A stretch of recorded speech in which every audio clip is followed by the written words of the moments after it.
Like, when you look in a mirror, everything looks backwards, and right now I look backwards. I'm gonna leave that up to you to interpret, because I have no idea what I just said.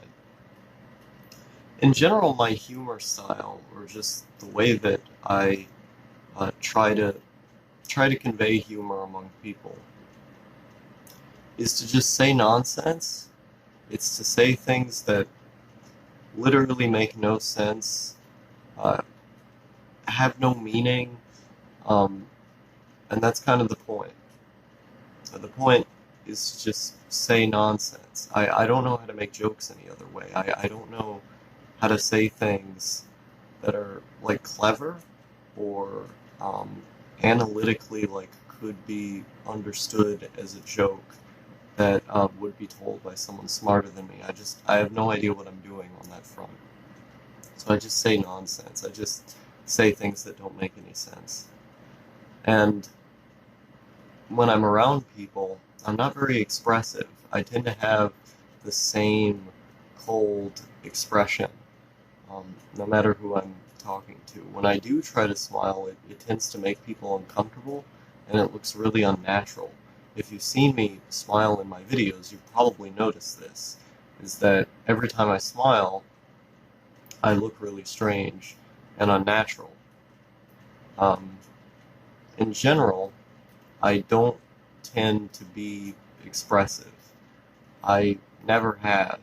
My voice is very monotone. It doesn't move up and down very much naturally. I have a very flat affect. It's only through doing videos that I've actively trained myself to not have a flat affect. And that's been really difficult, really hard to do. If you go back through videos of mine in 2018 even, but more so 2017, 2016, you'll know exactly what I'm talking about. I don't know how to convey tone. I have no idea what I'm doing when it comes to tone, and I appear very stilted. Like when I'm making a joke, for example. Other people would change the tone of their voice in order to show that they're making a joke. And I just don't. I just say it in the same tone that I normally would, and no one knows that I'm making a joke. I take things very literally. The first friend group that I ever had, the Promasticators, when I first joined, I had the like the Lily Against Memes campaign sort of thing going on, where I really hated irony because when people were being ironic, I didn't know what they were saying. I didn't know what it meant. I always thought when people were being ironic, that was literally what they meant. And so I would respond to the irony like it was what they were really saying. And I got so frustrated with them being ironic all the time because I just didn't understand how irony works. And I still don't understand how irony works. I just think people are being truthful. It's the same thing with sarcasm. The vast majority of the time, when people are being sarcastic, I have no idea they're being sarcastic, and I just respond to them as if they're being genuine. And in general, these sort of nonverbal things about communication, the undercurrents of conversation, the things that are meant to underpin conversation to add another layer of meaning that allows you to interpret it and know what the other person is meaning that's not directly being said, has never made any sense to me. I'm a very literal person. When I'm speaking, I am very literal. I don't say kind of what I mean or almost what I mean. I don't say something to implicate it's something else. I say exactly what I mean. And that can offend people sometimes because they expect me to dress up what I'm saying in other words so you get the basic idea of what I'm saying, but I'm not quite telling you because telling you would be too forceful. I don't know how to not be forceful because if I were to imply what I meant, then I wouldn't be saying what I meant. And how do I even imply it in the first place? It doesn't make any sense to me. And in general, I've always had these communication problems with people. I have to speak literally and I have to be spoken to literally, or else I'm not going to know what you're saying. And it causes conflict because people will be getting mad at me for not understanding something that they didn't say. Um, and if, like, with my parents, for example, growing up, I always wanted to know instructions exactly as they were. I needed to be given instructions clearly, and I wanted to know why I had to do it. Because if I didn't know why I was doing it, then why would I do it? If there wasn't a logic behind it, then what's the point? And that happened with social things especially. They would tell me that this is what being polite is, or this is what etiquette is, this is how one ought to do things. And I always had to ask the question, well, why does one ought to do that? Why is that a necessity? Well, because other people want you to do it. Well, why? And the why has always been something that has perplexed me.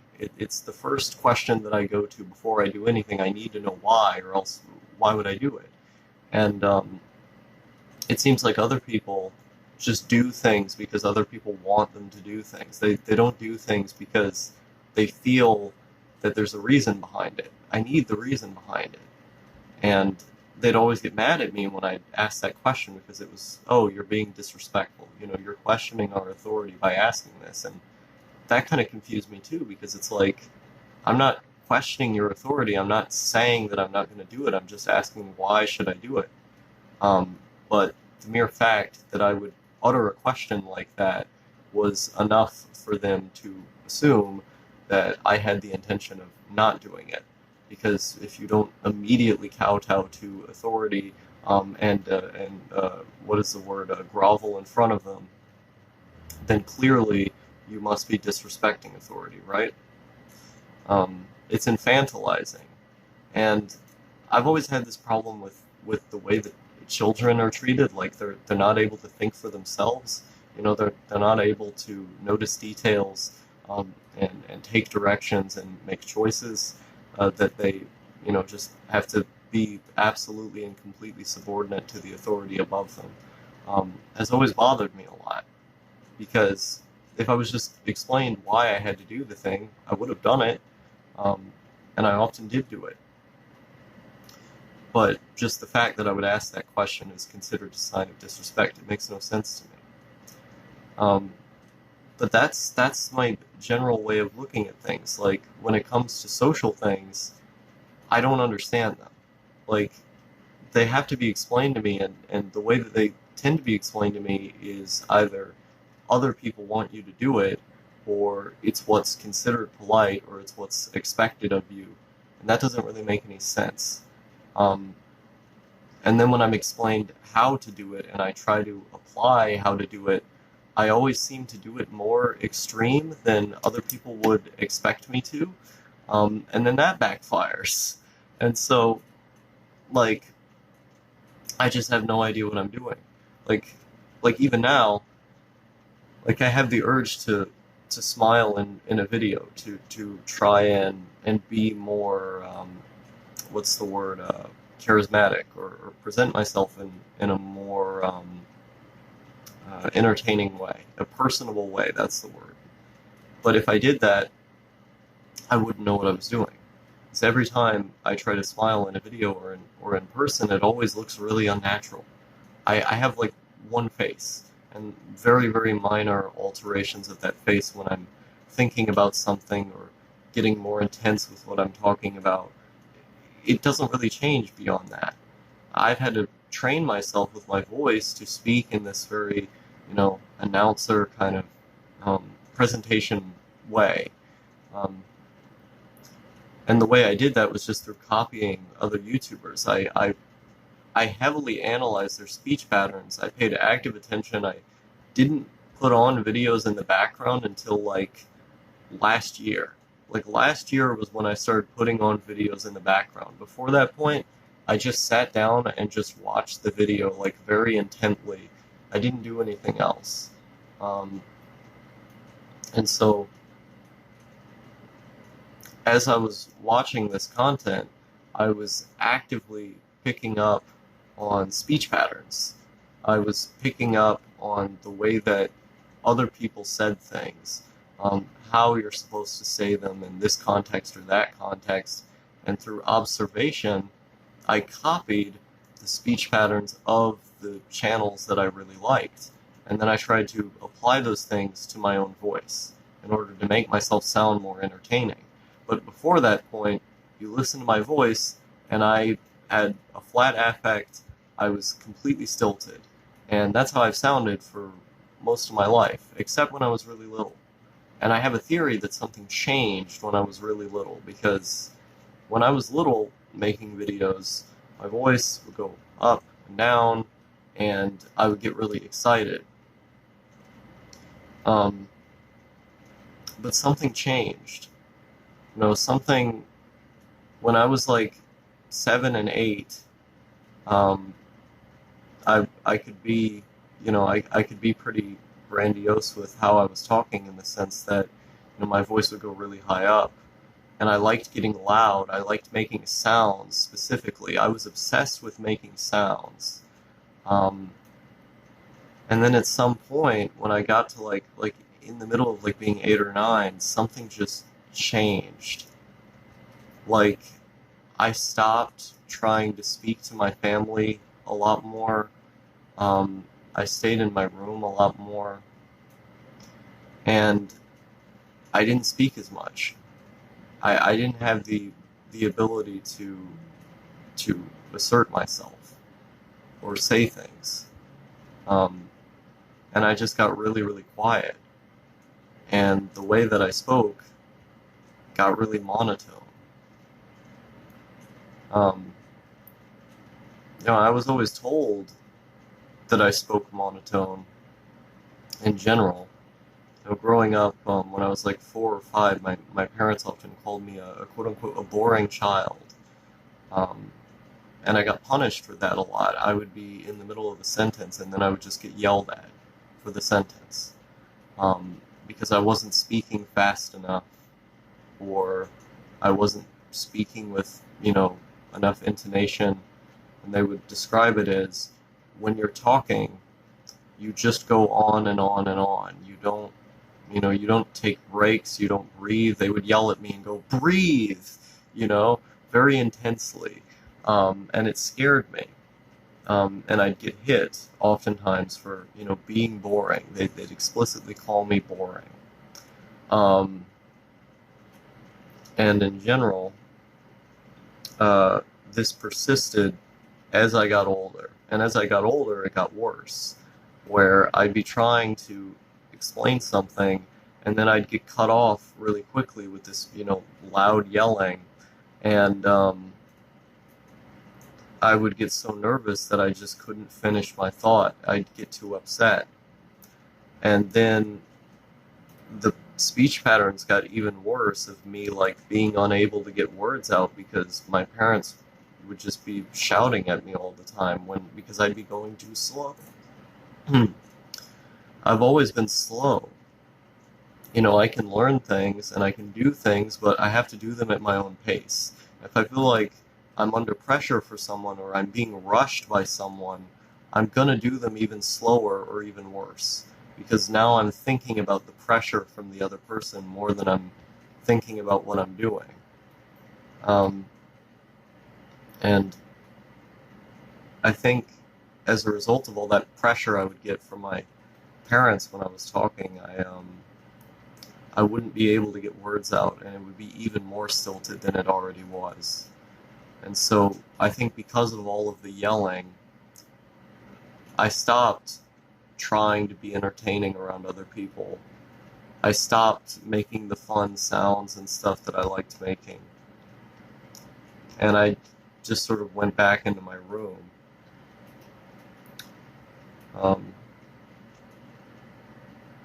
And it's weird thinking about this now, because I have a generally pretty good relationship with my father, for example.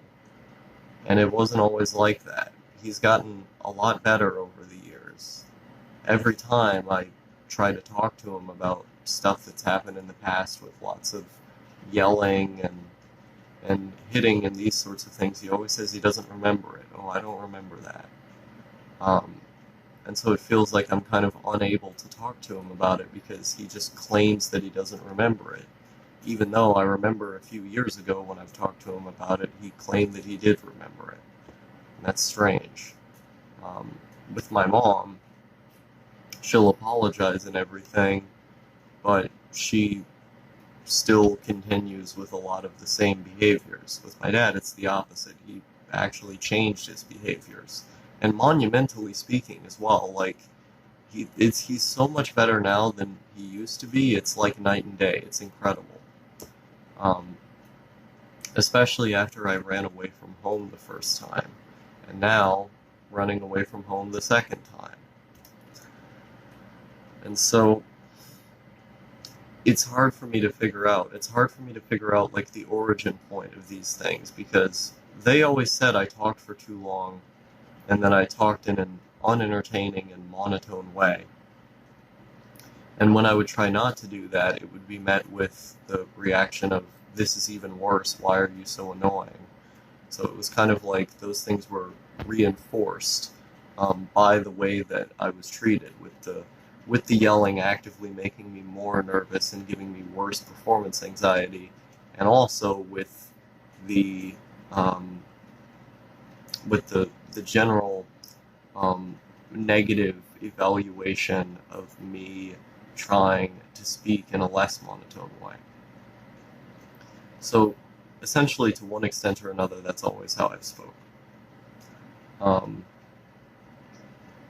And when I'm speaking, I'm really nervous of how the other person is perceiving what I'm saying.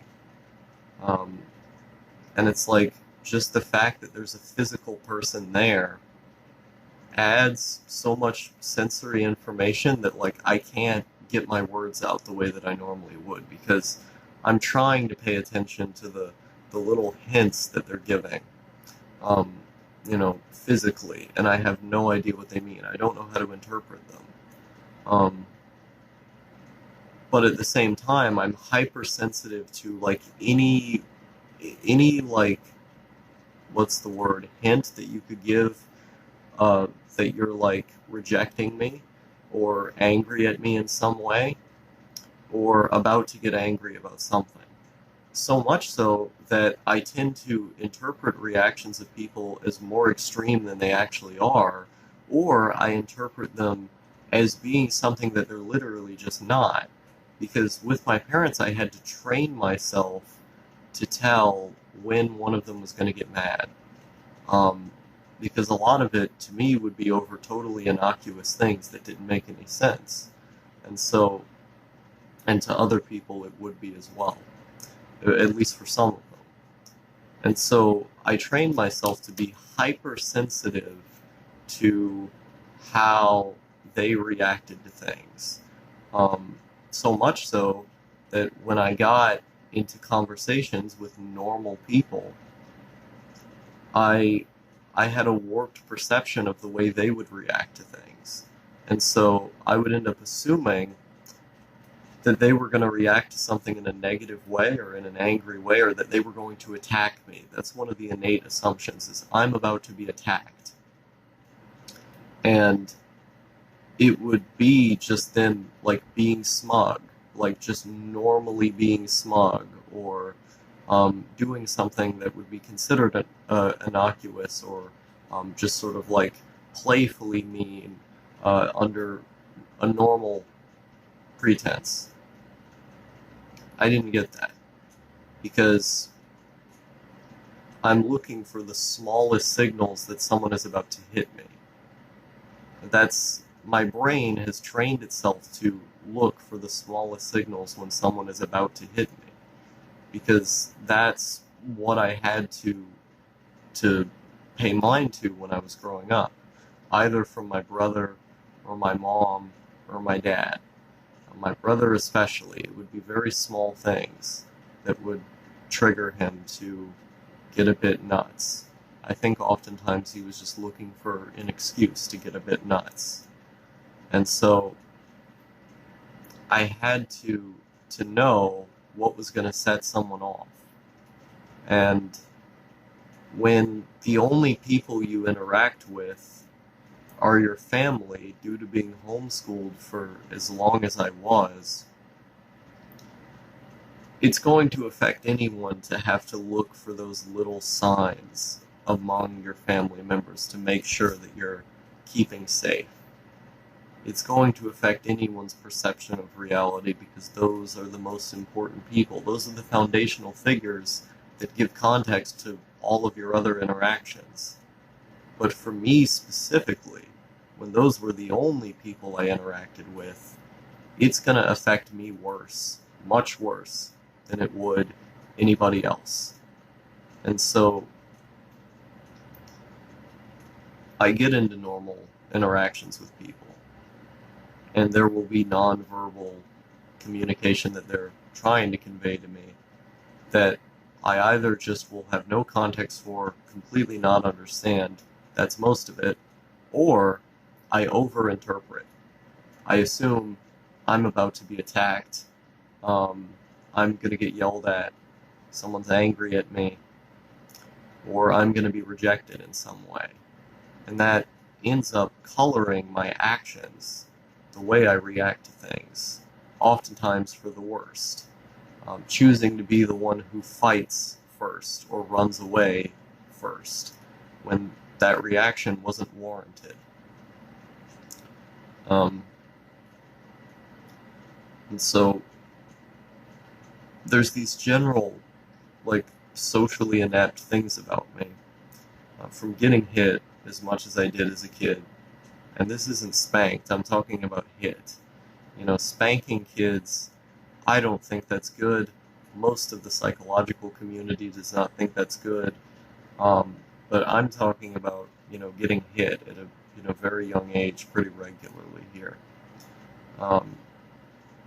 And, you know, shouted at for, again, things that are completely and utterly meaningless, like, quote-unquote, being a boring child, or not being able to speak well. Other parents wouldn't do that. So, you know, there's all these little things that have gone on to influence my reactions to things and how I think. And it's just really weird to me that, like, I get into interactions with people now and I'm completely, like, flat. You know, like, my facial reactions are cold and I don't know how to convey myself in a, what's the word? I don't know how to convey myself in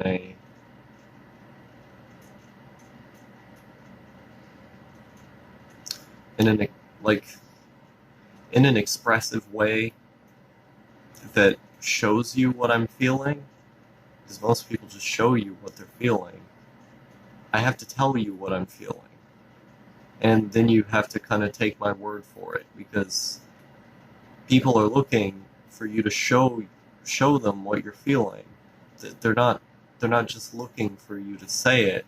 And so when I say it, especially if it's like an expression of like love or gratitude or one of these more emotional sentiments, and it's just me speaking, you don't see it on my face, or if you do, it's in like a really awkward smile that doesn't look right at all, like looks like kind of scary or weird, like I'm really uncomfortable, then I'm not sending the right signals to you, you know? And because people are looking for nonverbal communication, I just have no idea how to communicate properly, because it doesn't make any sense to me. It's never made any sense to me. And I'm just all messed up, you know? I just don't know what I'm doing. And because I'm conscious of that, when I'm talking to people IRL, I tend to be very, very quiet. Because either I have something I want to say and I'm too nervous to say it, and I've thought about saying it, and because I've thought about saying the timing for saying it is off, because I've thought about it for too long by the time that I've accepted maybe I'll say it. And then on the other hand, I'll have something that I could say and my mind will go completely blank because I'm focusing on all of the external stimuli that's in front of me. The fact that there's people there, the lights, the room around me, lights especially completely throw me off. Um, the sound. There's so much stuff in my person that, like, I have thoughts, I have words in my head, but it goes blank. It just goes blank, and I'm trying to get it out, but there's so many things that I'm focusing on at once that it's like I shut down. Um, and that's not even taking into account, all the different considerations of how is this going to be heard, how is this going to be perceived, what if I say it wrong this way, that way, how might this individual person see that, what is that going to mean for my standing overall, all these different questions that are just rushing through my head. And at a certain point, you just lock up. You just don't know what to do. And it makes me feel really guilty because people are giving me enough of the time of day. People care about me enough to interact with me in the first place, and I'm just going to be quiet. Like, it makes me feel absurdly guilty, but I can't even express that I'm guilty because you can't see it on my face. So what do I do at that point, And I feel guilty all the time. Just all the time. Like about everything that I do. About being myself, being alive in general. I just feel absurdly guilty. And it doesn't make it any easier that I don't know how to interact in these social games that exist. I was never told the rules to them. How do you expect me to play them well if I was never told the rules? Everyone else seems to figure it out without ever having to look at the tutorial. But I'm still stuck here at level 1, aimlessly wandering around.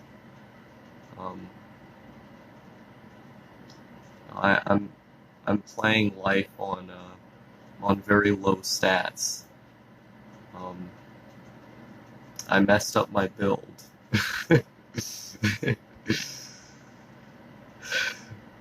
There it goes. And my laugh is really awkward too. My laugh often comes off like I'm really uncomfortable, but when I'm talking to someone who I really like, I can giggle, and my giggle will sound really natural. But when I'm laughing, I often come off super uncomfortable, especially in videos. Especially in videos, I come off super uncomfortable when I'm laughing. I like doing this. This feels really cool. I really like spinning. Do you want to watch me spin now? Yeah, I want to spin. This is so cool. I love chairs that spin. Chairs that spin are so cool. Like, this is genuinely, like, seeing this on the video and then doing it in person, like being able to watch the room move around, it makes me feel really nice. I have these little things that I do with my hands when oftentimes when I'm talking to people, is that I need to have something in my hand, something that I'm playing with. Talking on the computer is a lot more comforting for me because I can play a game. Now, if I'm playing a game while I'm talking to someone, I have something to do with my hands and something that I can focus on that's just kind of entrancing, and I don't,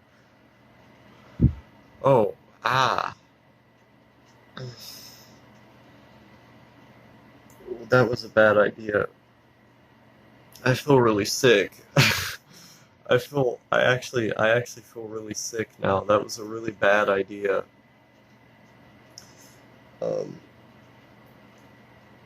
ow, ow. That like, that hurt more than like physical pain does. That was a really dumb idea. Why did I do that?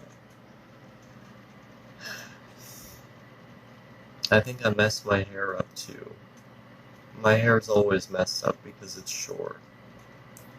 Um, Now having mid-length hair is the worst thing. Having your hair in between being short and being long is the worst thing. Especially when you have gender dysphoria. Like, I wanted to put my face in this video so I could have like an archive of this room that I'm staying in because I'm going home soon. Because I work things out with my father, but like, I really don't like looking at my face ever. Looking at my face can give me like physical like discomfort. Um, it's not bothering me that much right now because I'm not in a particularly dysphoric way today. But I hate looking at my face in just about every sense. I've been trying to make more eye contact with the camera because I noticed I don't tend to do that in videos much. I tend to always look away from the camera. And part of that is because I don't want to look at myself. But establishing eye contact with the viewer is part of how you connect with them. It's part of how, when they're viewing the things that you say, there's some meaning behind it, personal meaning. I've never been very good at eye contact.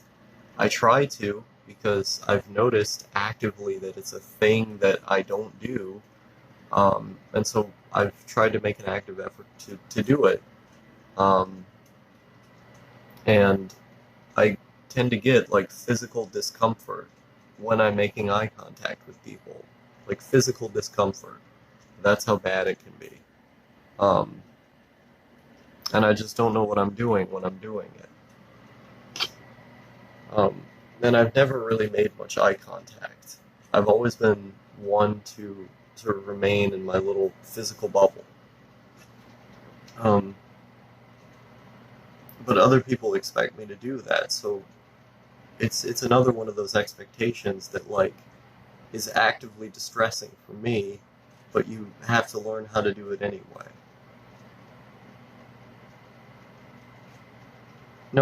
Another thing that's made things really difficult for me is that like I don't understand silence in conversations.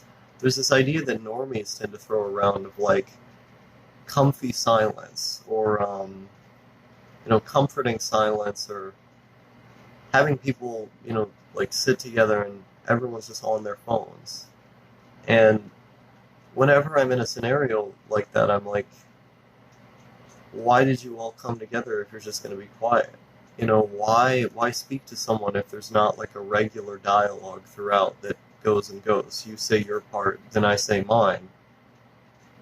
To me, that's how conversations should work. That's how interaction should work. You say your part, and then I say mine. Then you say your part, then I say mine. You say your part, I say mine.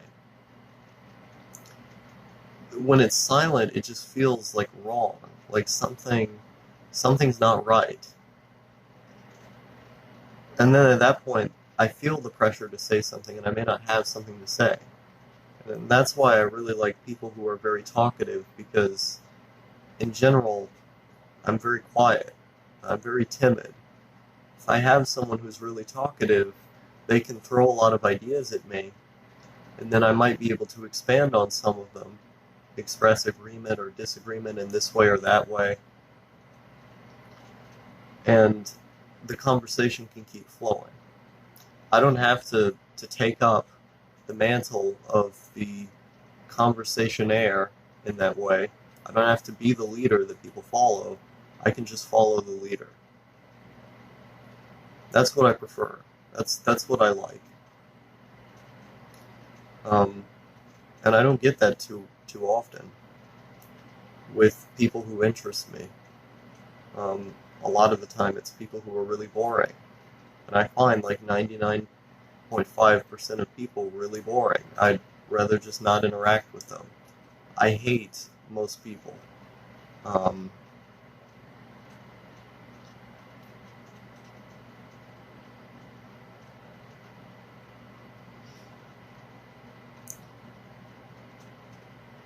I think it's important to say that I don't hate the people who I find boring, in general. I just hate most people. So it's kind of like, let's say like 90% of people I hate, and then like 99.5% I find boring. I think that's a better way of putting things. I don't want to offend anyone. Um, but it's kind of weird doing videos because, on a video I can be more charismatic than I normally would, but I still come off as stilted.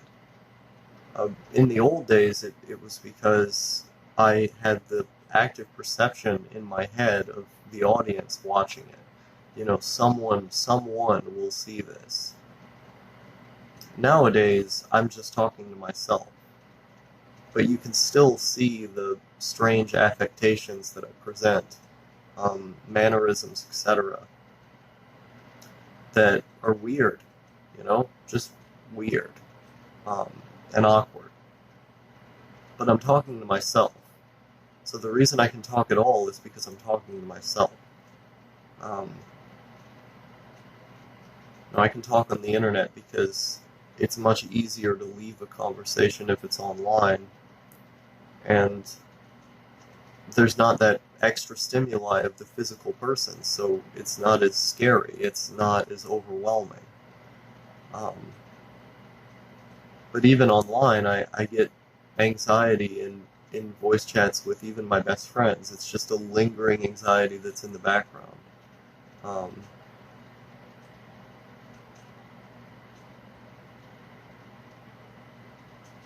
I have to think about what I'm saying.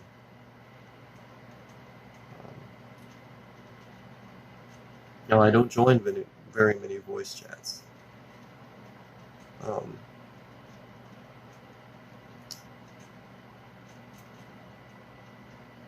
I'm still thinking about what I'm saying.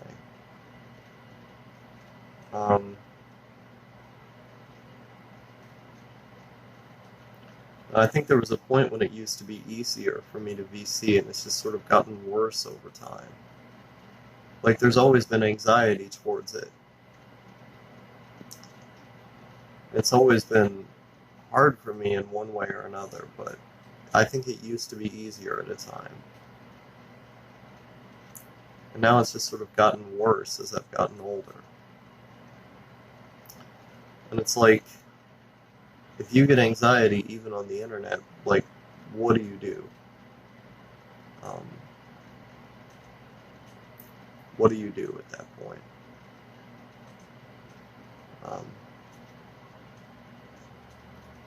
VCs, a lot of VCs that I've joined, I've had to drink before joining.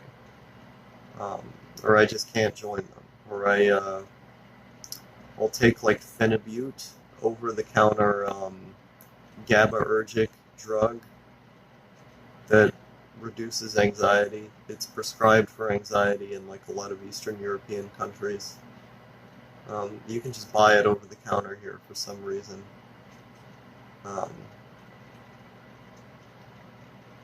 In order to talk with people.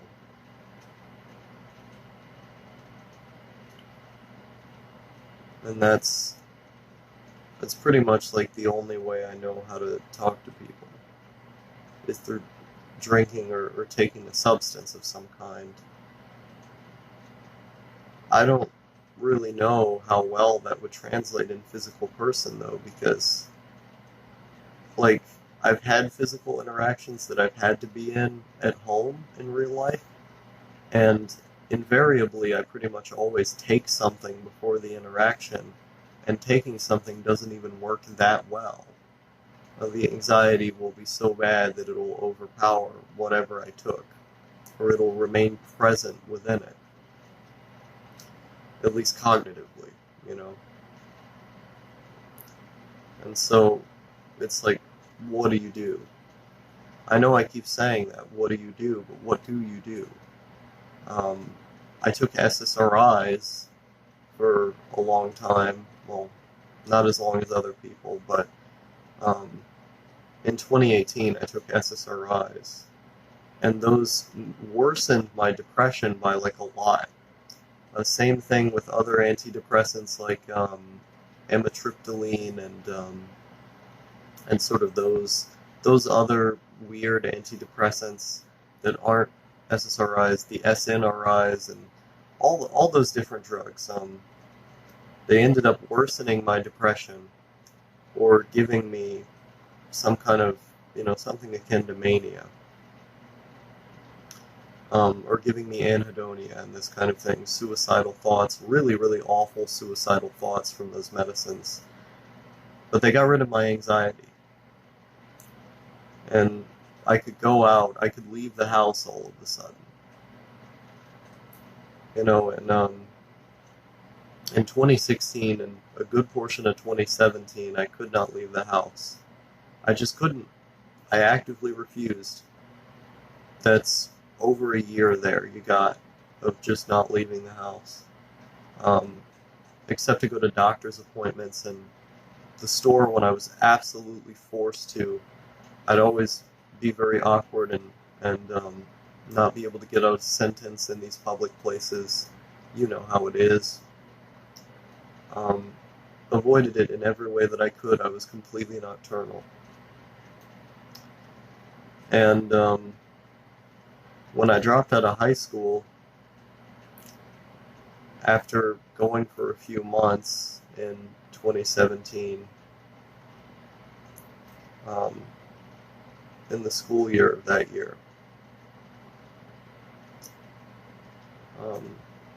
I just didn't go back. No, it was September of 2019 that I went back to school for a few months, and then by December I just refused to go back. I just refused to go back after skipping school so many days. They told me there would be a court thing for how many days of school that I was skipping. I just wouldn't show up. I'd always lie that I had a migraine or that I had a headache. I just wouldn't show up. I would refuse to go.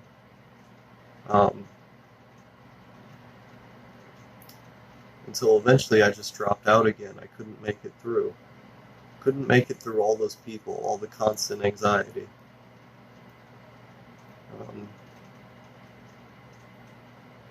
When I was in middle school, it was constant anxiety as well. I couldn't speak to people, get out sentences correctly. I was always angry when I was in school, all the time. When I saw people bullying other kids, seeing the way that other people treated one another, it just filled me with rage. I was just angry all the time at how other people would treat one another. I ended up forming this negative perception of humanity that now, like, whenever anyone is nice to me in any way, like, I have no idea how to interpret it. Like, I don't know why anyone would be nice to me.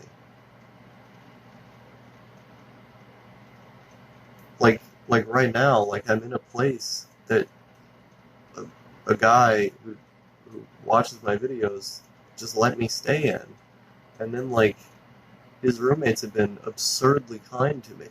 Like, they gave me a computer. They literally gave me a computer. And all I want to do is just say thank you. And I don't know how to put the strength of the emotions that I have into words, the strength of the gratitude that I have into words. Because it confuses me that someone would be this nice to me. Like, my whole life people haven't been altruistic. My whole life I've just been scared. Just scared all the time. Of people. not of specific things or environments, although there was a time when I used to really avoid elevators, tight spaces, crowds. I guess that's just people again. You know, physical spaces where I feel like I can't escape, though that was a huge anxiety for me. Um, I had some general fears of those things for a time, but people specifically are the most persistent fear. I'm not afraid of dying, for example. Not particularly. I can be in very high anxiety, stressful scenarios where that's on the table, and I can take the risk and I'll be okay. I don't really care. I'm not afraid of things that other people would be very afraid of. But people seem to be the one thing that I'm I'm so cognizant of in the wrong direction, the negative one, um, that I end up forming these irrational patterns of thinking that I can't really parse or know how to interpret. Know where they end at the wrong point and at the right point. Know how to take them together to take out the good stuff and leave out the bad. I don't know what to do with them. Um, and those feelings, um, the fear is constant. And I was about to say I don't know what to do about that again, but um,